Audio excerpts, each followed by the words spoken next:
Pagi ini kami buka hati kami Tuhan di hadapan-Mu Tuhan. Ini hidup kami, ini seluruh keberadaan kami Tuhan. Kami mau bawa segala yang terbaik dari hidup kami buat Tuhan. Terima kasih Tuhan, terima kasih.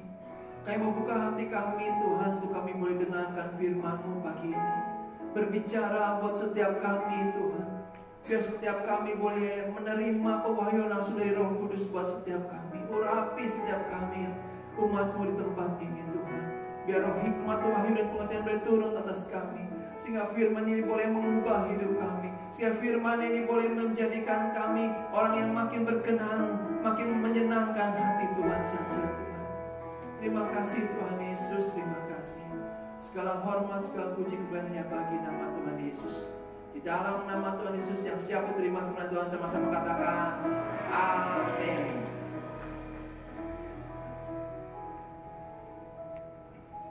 Shalom, selamat pagi saudara. Ya, hari ini saya mau sharing tentang satu tema tentang our loving Father. Ya. Bapak kita yang sangat mengasihi kita, Bapak kita yang di surga yang sangat mengasihi kita. Ya. Saudara, berapa minggu yang lalu, saudara mungkin pernah ingat bahwa pernah ada Pastor Irwan ya sampaikan suatu drama ya tentang anak yang hilang. Tentang anak yang hilang, ada 2 orang anak asuh, anak bungsu. Yang hilangnya anak mana? Yang mana saudara?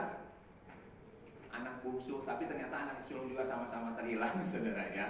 Nanti kita itu lain kali ceritanya. Tapi hari ini saya mau kasih satu pandangan, satu cerita tentang bagaimana dari sudut pandang seorang bapak, seorang ayah. Kalau kemarin kan ceritanya anak bungsunya gimana gitu. Tapi hari ini kita mau lihat bagaimana seorang ayahnya ya. Ayah yang kehilangan anak bungsu ini. Nah, dalam Lukas, nanti saudara boleh baca deh, dari Lukas 15 ayat 11 sampai 32. Nah, ayah ini menggambarkan bagaimana Bapa kita, ya Allah Bapa kita itu gambarannya seperti ayah dalam cerita ini. Ya. Nah, kita mau lihat salah satu, kita akan lihat hari ini kalau sempat 3 ayat, kalau nggak sempat 2 sifat aja ya dari Bapa. Yang pertama, sifat yang Bapa tunjukkan atau ayah dari anak yang hilang yang ditunjukkan. Yang pertama adalah Bapa yang penuh kasih. Ya, Bapa kita adalah Bapa yang penuh kasih. Karena Allah adalah kasih. Itu sifat utama daripada Allah buat setiap kita. Dia kasih. Ya. Nah, saya mau bacakan dari Lukas 15 ayat 20 katakan gini. Maka bangkitlah ia dan pergi kepada bapaknya. Ketika ia masih jauh, ayahnya telah melihatnya. Lalu tergeraklah hatinya oleh belas kasihan. Ayahnya itu berlari mendapatkan dia, lalu merangkul dan mencium dia. Saudara perhatikan di sini ada kata gini. Lalu tergeraklah hatinya oleh belas kasihan. Bapak dari anak ini hatinya tergerak oleh belas kasihan. Kira-kira menurut saudara, kalau seorang memiliki suatu belas kasihan, itu berasal dari hati yang seperti apa? Apa dari hati yang penuh kemarahan? Apa dari hati yang penuh kecewa? Atau dari hati yang penuh kebencian? Atau dari hati yang seperti apa saudara? Pasti dari hati yang penuh kasih, betul. Belas kasihan akan muncul kepada seseorang kalau hati kita penuh dengan kasih. Bapa kita di surga yang pertama sekali dia penuh dengan kasih. Kalau seseorang lagi marah gitu, bisa dia menyatakan belas kasihan sama orang lain? Gak bisa saudara. Kalau saudara misalnya lihat satu orang, aduh ngelihatnya aja udah benci, udah enak gitu ya, boro-boro kita mau kasih belas kasihan, gak bisa saudara. Itu harus dari hati yang penuh dengan kasih, ya, kasih di hatinya. Nah, saudara, jadi belas kasihan itu muncul daripada hati yang penuh dengan belas kasihan. Saudara, sebenarnya saudara anak bungsu ini adalah gambaran daripada kita manusia. Waktu Adam dia berbuat dosa, sebenarnya dia seperti anak bungsu ini.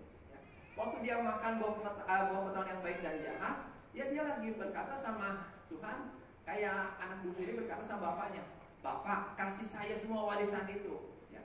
Kenapa Adam dia makan buah pengetahuan yang baik dan jahat? Salah satunya karena dia Hawa terbujuk sama ular. Ular bilang gini kan, kalau kamu makan, ya, kamu akan jadi seperti Tuhan.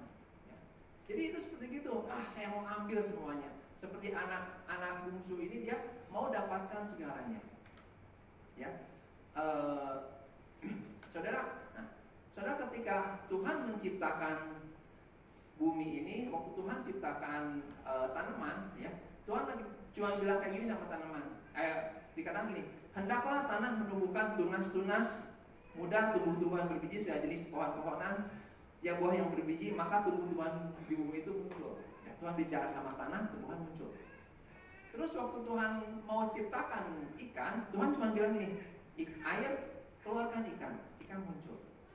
Tapi ketika Tuhan ciptakan manusia beda. Dia bentuk manusia dari debu tanah.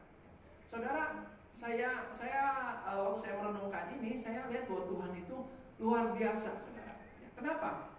Kalau saudara lihat tubuh kita, ya, mungkin saudara pernah lihat tubuh manusia dalam sketsa atau gambaran. Biasa kalau anak-anak sekolah itu di kelas biologi ada gambaran tubuh manusia. Saudara bisa lihat bagaimana penampang tubuh manusia itu sangat-sangat detail. Ya. Tubuh kita ini bukan cuma dalam satu sistem. Ada sistem peredaran darah, sistem limfa, sistem syaraf dan lain sebagainya, sangat detail. Dan saudara bayangkan waktu Tuhan bentuk manusia, bukan cuma Tuhan ngomong gitu, enggak, dia bentuk betul-betul. Ya. Saya membayangkan bagaimana seperti seorang ahli gitu, seorang yang bikin sesuatu, yang hal-hal yang kecil, orang yang suka seni gitu, bikin sesuatu benda mungkin pahatan tapi sangat detail. Ya. Dan waktu jadi itu masih bentuknya kayak patung, tapi di dalamannya semuanya full, bisa berfungsi dengan luar biasa. Ya. Tuhan pikirkan semua itu. Tapi ketika manusia udah jadi seperti itu, cuma satu yang Tuhan lakukan, Tuhan hembuskan nafasnya, baru manusia jadi makhluk yang hidup. Saudara, kalau misalnya tanaman, next gambar ya, tanaman ya, tumbuhan itu kalau dia diambil dari tanah, akarnya tercabut dari tanah, dia akan mati. Lalu kalau ikan keluar dari air, ya, ikannya walaupun udah pakai alat ini, tetap saudara di dalam udara itu dia pasti mati ikannya keluar dari air. Demikian juga manusia, ketika manusia terpisah dari Tuhan, maka dia mati. Manusia itu sumbernya itu Tuhan. Kalau manusia kehilangan dari sumbernya, dia akan mati. Ya. Tapi yang luar biasa, saudara, di Kejadian pasal yang ketiga ayat 8 sampai 10, nanti kita sudah boleh baca. Saya hanya bacakan satu hal. Satu kali tuh waktu manusia sudah berbuat dosa, Tuhan datang ke taman. Waktu Tuhan ada di taman itu, Tuhan tanya. Tuhan berkata gini, tetapi Allah memanggil manusia itu dan berfirman kepadanya, di manakah engkau? Waktu saudara dengar kata di manakah engkau, Tuhan nanya di manakah engkau, kira-kira Tuhan tahu nggak Adam ada di mana? Tahu nggak saudara? Hah? Tahu nggak saudara? Tahu ya, lagi nyumput di situ dikit ya. Ya, Tuhan tahu ya, Tuhan tahu di mana Adam berada. Tapi kenapa sih kok Tuhan nanya, Adam, di mana kamu? Kenapa perlu ada pertanyaan kayak gitu? Kenapa saudara? Pernah nggak saudara renungkan? Kenapa kok Tuhan kayak nggak ada kerja soal nanya kayak gitu? Udah tahu ya. Ya. Saudara, ini bukan bicara soal Tuhan nggak tahu di mana Adam. Tapi ini bicara soal hatinya Tuhan yang mencari Adam. Hatinya Tuhan yang sedih karena Adam istilahnya gini, mengkhianati apa yang Tuhan percayakan. Dia meninggalkan Tuhan. Ya. Ini hati yang penuh kasih dari Tuhan itu sampai sedih seperti dia cari Adam. Ya. Kenapa? Karena Tuhan itu punya suatu hubungan yang dekat sama Adam. Sebelum Adam jatuh dalam dosa, dia punya hubungan, Tuhan punya hubungan yang dekat dengan Adam. Dan itu juga yang Tuhan mau kita miliki, hubungan yang dekat dengan Dia. Ya. Nah, saudara, ketika Adam sudah berbuat dosa, lalu nanti saudara boleh baca lagi sampai akhirnya ada kutuk turun. Nah, setelah itu Adam kan Tuhan usir dari Taman Eden. Tapi sebelum itu saya ada pertanyaan nih. Menurut saudara dari Alkitab kita ya, siapa pembuat atau pengusaha garment pertama di Alkitab? Ada yang tahu? Ada yang tahu? Siapa pengusaha atau pembuat garment pertama di Alkitab? Yang tahu saya kasih minum. Ada yang tahu? Siapa? Allah katanya. Ya, Ya, betul Tuhan. Ya, kenapa ya, Tuhan dalam Kejadian 3:21 katakan gini, dan Tuhan Allah membuat pakaian dari kulit binatang. Jadi memang Tuhan yang pertama kali bikin baju, ya, bikin pakaian untuk manusia itu Tuhan. Kenapa? Karena Adam itu dia ambil daun pohon, dia tutupi dirinya, tapi Tuhan bilang nggak bisa. Ya, tapi harus ini kulit binatang untuk manusia, dan sehingga lalu mengenakannya kepada mereka. Ya, saudara, tapi perhatikan gini, saya mau kupas seperti gini. Ketika Tuhan bikin pakaian dari kulit binatang, sebelum itu ada prosesnya, betul. Binatangnya harus dipotong, ya. Binatangnya harus dibunuh dulu, ya. Betul. Jadi Tuhan tuh bikin dari kulit binatang bukan cuma Tuhan jadi pakaian itu, enggak. Saya pikir bahwa Tuhan tuh akan dia potong binatangnya, lalu setelah itu dia ambil kulitnya, dia buat pakaian untuk Adam dan Hawa. Saudara, ini menggambarkan apa? Ini menggambarkan bahwa sebenarnya, ya, kenapa Adam bisa terus hidup? Karena ada yang namanya ini, tukar guling kematian. Binatang yang tadi itu dia dipotong, dia harus mati untuk menggantikan Adam yang seharusnya mati. Nyawa dibayar dengan nyawa. Nah, tukar guling kematian ini terjadi, Tuhan ajarkan sama Adam. Jadi Adam tahu kalau dia mau tetap hidup harus ada korban yang harus dipersembahkan, ya. Dan ini sebenarnya sifatnya sementara, ya. Nah, salah satu hal kenapa waktu ada cerita Kain dan Habel, ya. Kain dan Habel, waktu Kain dan Habel itu kan mempersembahkan korban. Kain persembahannya apa, saudara? Kain persembahannya apa? Apa? Apa? Hasil dari tanah, pertanian, ya, hasil dari pertanian. Saya pernah dengar katanya ada seorang guru suami itu bilang gini, kenapa Kain ini gak diterima sama Tuhan persembahannya? Karena dia persembahkan hasil pertaniannya yang jelek, ya, yang buruk, yang udah mau busuk disembahin sama Tuhan. Enggak, saudara. Kain mempersembahkan hasil pertanian yang terbaik, tapi Tuhan tolak. Sedangkan Habel mempersembahkan korban dari domba, dari ternak dia, yang terbaik sama Tuhan terima. Kenapa? Karena Tuhan itu udah kasih polanya, caranya. Di sini caranya itu kalau kamu mau mempersembahkan korban, yang harus dikorbankan adalah binatang. Ya, saya percaya domba. Ya, di sini domba. Karena nanti kan sekarang anak domba Allah. Binatang yang harus dipersembahkan sama Tuhan. Ya.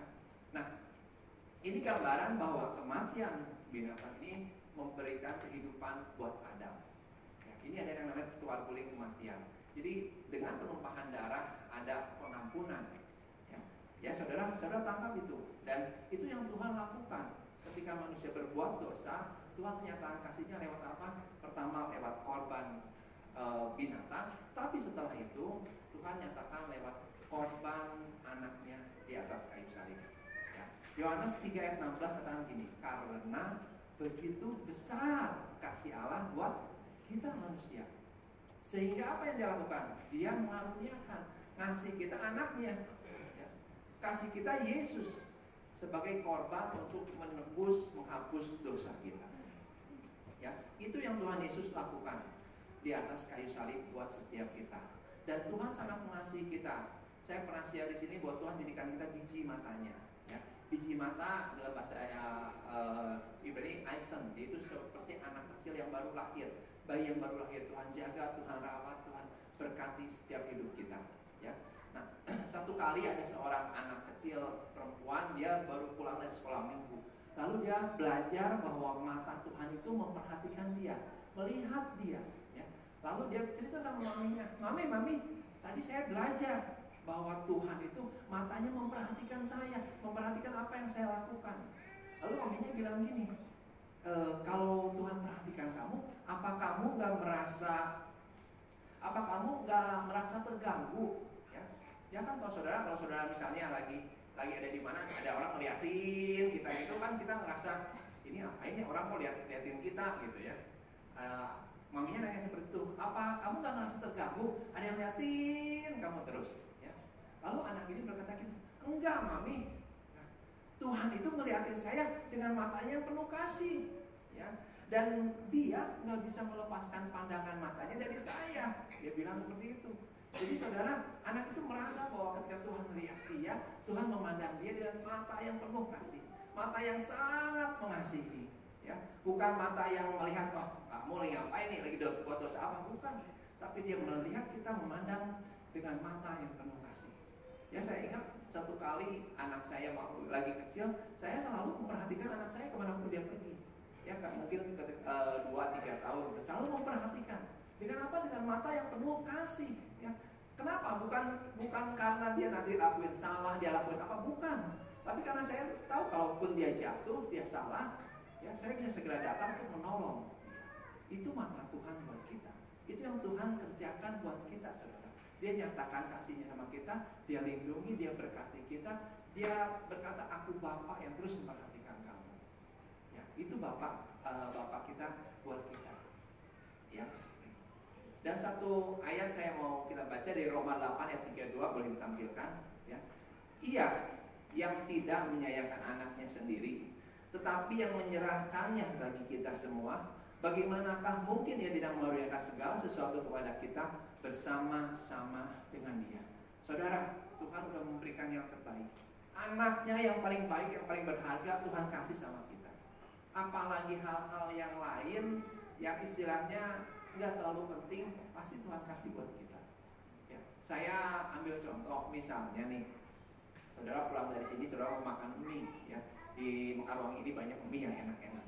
Kalau saudara nggak tahu mana mie yang enak, boleh nanya nanti ya ke Pak dosen kuliner. Ya, kita punya ini IG-nya dosen kuliner, boleh di follow ya nanti. Ya, saudara mau tahu mie yang enak mana, boleh tanya. Nah, saya mau cerita gini, kalau misalnya saudara beli mie, ya mie 1 mangkok. Saya mau mie bakso ada pangsitnya, ya, atau full deh, mie bakso campur.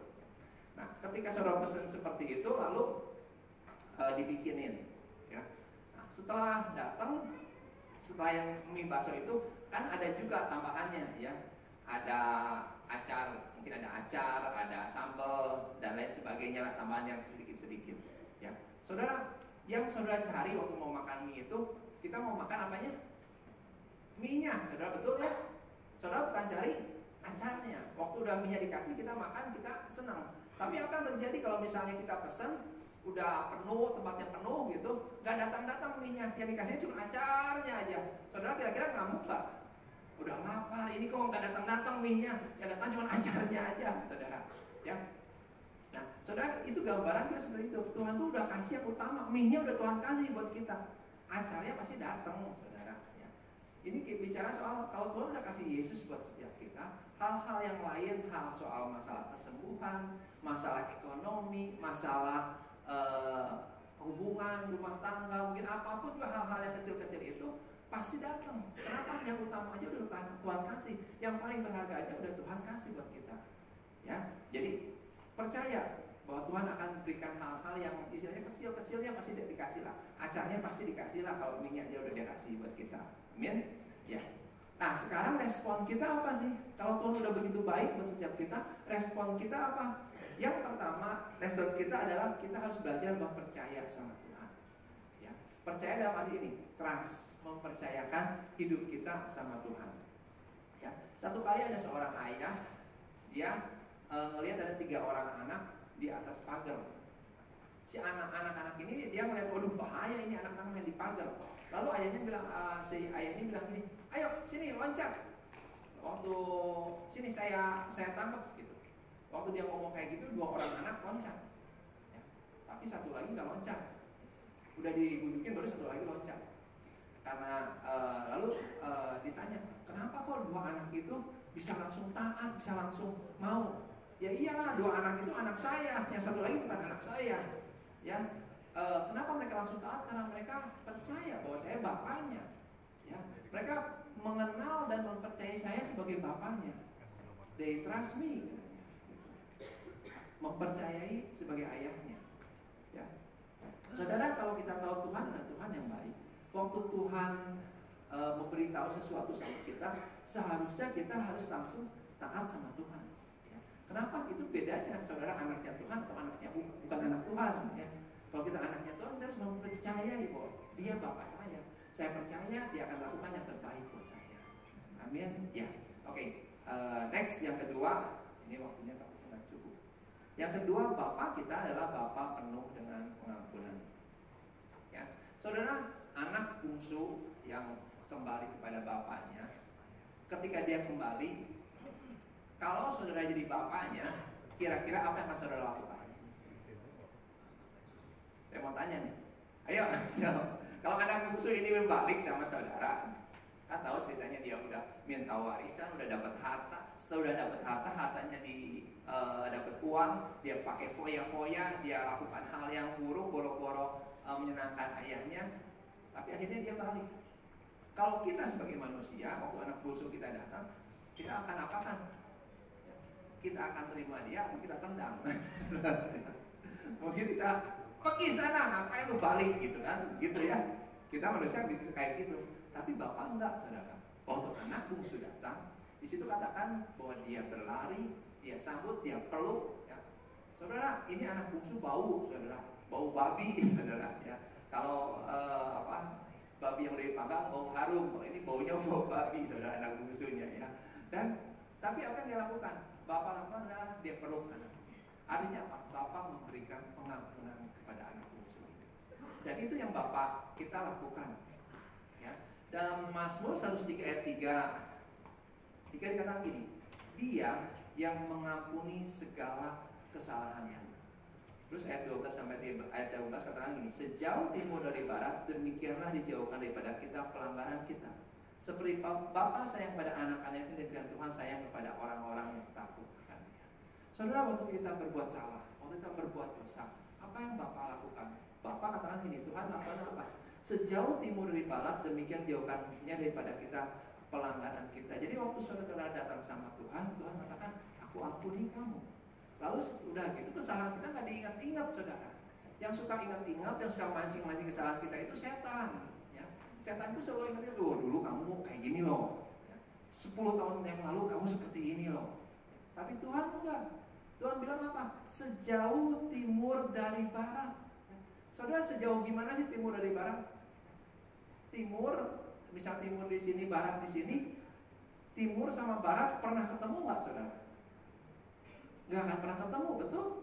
Kalau misalnya dosa kita ada di timur, Tuhan bilang aku buang, saudara ada di barat, nggak akan pernah ketemu. Artinya apa? Tuhan tuh nggak pernah ingat-ingat lagi dosa-dosa kita. Apa yang dulu kita lakukan sudah diampuni, Dia nggak ingat-ingat lagi. Saudara, ada satu lagu yang memberkati saya banget, ya, namanya My Favorite Hiding Place. Ya. Nah, lagu ini awalnya saya dengar waktu istri saya mempersiapkan untuk pelayanan, untuk mengajar di Manokwari. Ya. Jadi dia itu ngajar pelayanan di Manokwari itu ngajar anak-anak di Manokwari, saudara. Ada mungkin sekitar 60-70 orang lah di situ. Nah, waktu saya ke sana, saya juga sharing firman di Manokwari bersama dengan istri saya. Nah, waktu di sana itu, waktu dia ngajar, bagian saya itu bagian video, saudara, ya, bagian dokumentasi lah. Ya. Tapi waktu saya dengar lagu ini, saya lihat jadi dia itu ngajarin ini satu kalimat, terus dia peragakan tariannya seperti apa. Setelah waktu dengar dari lagu ini, saya lihat tariannya, saudara, hati saya tergerak. Tuhan jamah tuh sampai dia sampai meneteskan air mata. Terus di sana juga ada ibu gembalanya sampai netesin air mata. Lalu dia cerita, Tuhan, ini lagu sangat memberkati dia bilang seperti itu. Nah, saya mau tunjukkan dulu tariannya sama lagunya ya, baru setelah itu saya ceritain lagunya. Ya, boleh ditampilkan.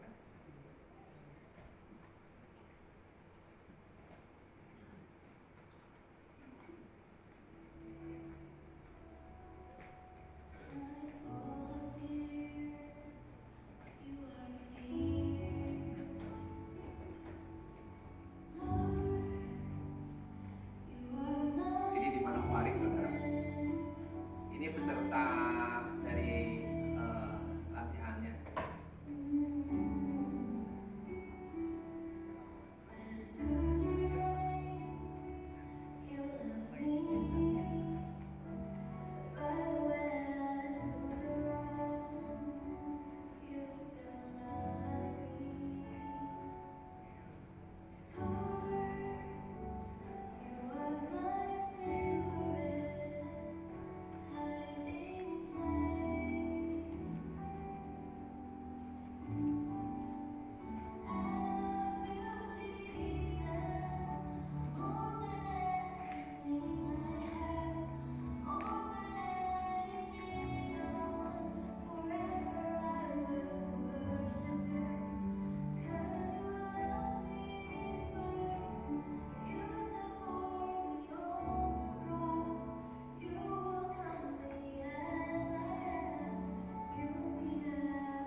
ada kalimatnya, boleh diputarin ya lagunya.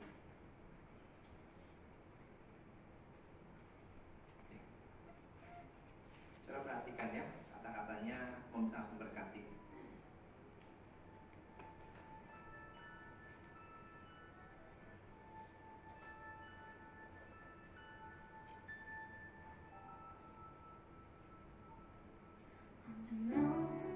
Di atas gunung yang tinggi, Kau ada. Di tengah malam yang penuh dengan air mata, Tuhan ada. Tuhan, Kau adalah tempat persembunyian paling favorit buat saya.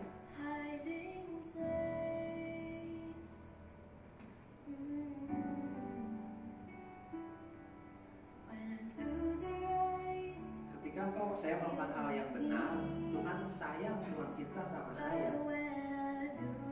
Ketika saya lakukan hal yang salah, Tuhan tetap mencintai saya. Tuhan, Kau adalah tempat persembunyian favorit saya.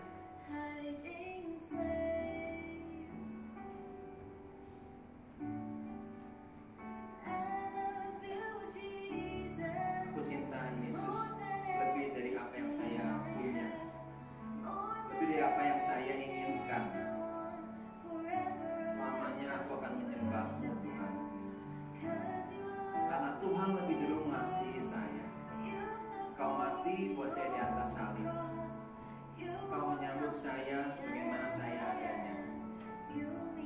Kau segalanya buat saya. Aku cinta Engkau, Tuhan.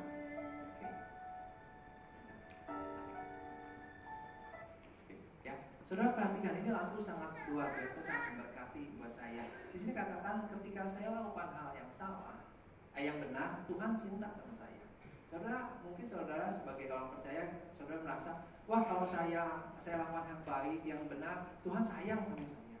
Tapi kalau saya lakukan hal yang salah, Tuhan tendang saya. Enggak, saudara. Ketika kita sekalipun kita lakukan hal yang salah, hal yang buruk seperti anak yang bungsu ini, Tuhan tetap cinta kita. Tuhan mau kita bertobat, Tuhan mau kita seperti anak bungsu ini berbalik kepada Dia. Tapi sekalipun saudara tetap berbuat salah, Dia tetap cinta sama kita. Tidak tetap sayang sama saudara dan saya. Ya, saudara, dua hal ini kita belajar hari ini. Tuhan adalah Bapa yang sungguh mengasihi setiap kita. Tuhan adalah Bapa yang pengampun. Dia tetap cinta kita apapun yang terjadi. Dia mau kita punya hubungan yang baik, yang intim dengan Tuhan. Ya, oke. Saya mau panggil WL pemain musik. Kita mau nyanyi satu lagu. Kaulah Bapakku yang baik. Sambil saudara persiapkan, di atas saudara udah terima ya anggur.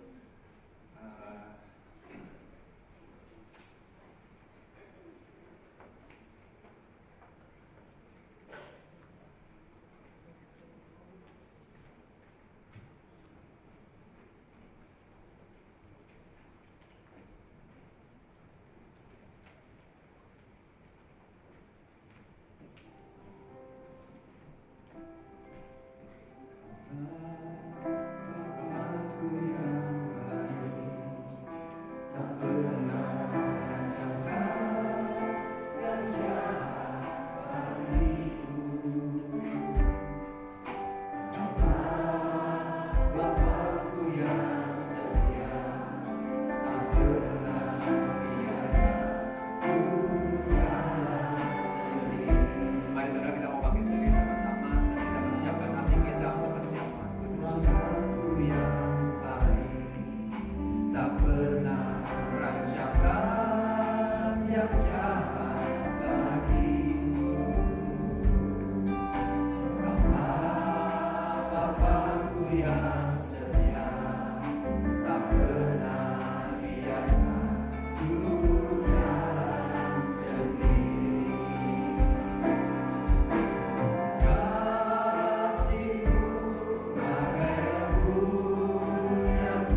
lakukan buat setiap kita di atas kayu salib. Kita mau siapkan saudara roti dan anggur yang ada di hadapan saudara. Kita mau sama-sama berdoa dulu. Tuhan Yesus, terima kasih. Kami mau ingat kembali apa yang Tuhan kerjakan buat kami di atas kayu salib. Terima kasih Tuhan, Kau telah menebus dosa kami. Kau telah mengampuni segala kesalahan kami. Tuhan, terima kasih. Kami mau datang padamu Tuhan. Ampuni Tuhan, kalau ada dosa kesalahan yang kami lakukan. Biar hati kami Tuhan benar kudus di hadapan Tuhan oleh darah Yesus. Terima kasih Tuhan, terima kasih. Terima kasih Tuhan, terima kasih. Sebab apa yang telah kuteruskan kepadamu telah aku terima dari Tuhan. Yaitu bahwa Tuhan Yesus pada malam Ia diserahkan mengambil roti, kita angkat roti, kita angkat kanan kita tinggi-tinggi. Dan sesudah itu yang mengucap syukur atasnya, Ia memecah-mecahkannya dan berkata, inilah tubuhku yang diserahkan bagi kamu, perbuatlah ini menjadi peringatan akan aku. Bukankah roti yang kita pecah-pecahkan adalah persekutuan dalam tubuh Kristus. Kita mau makan di dalam nama Tuhan Yesus.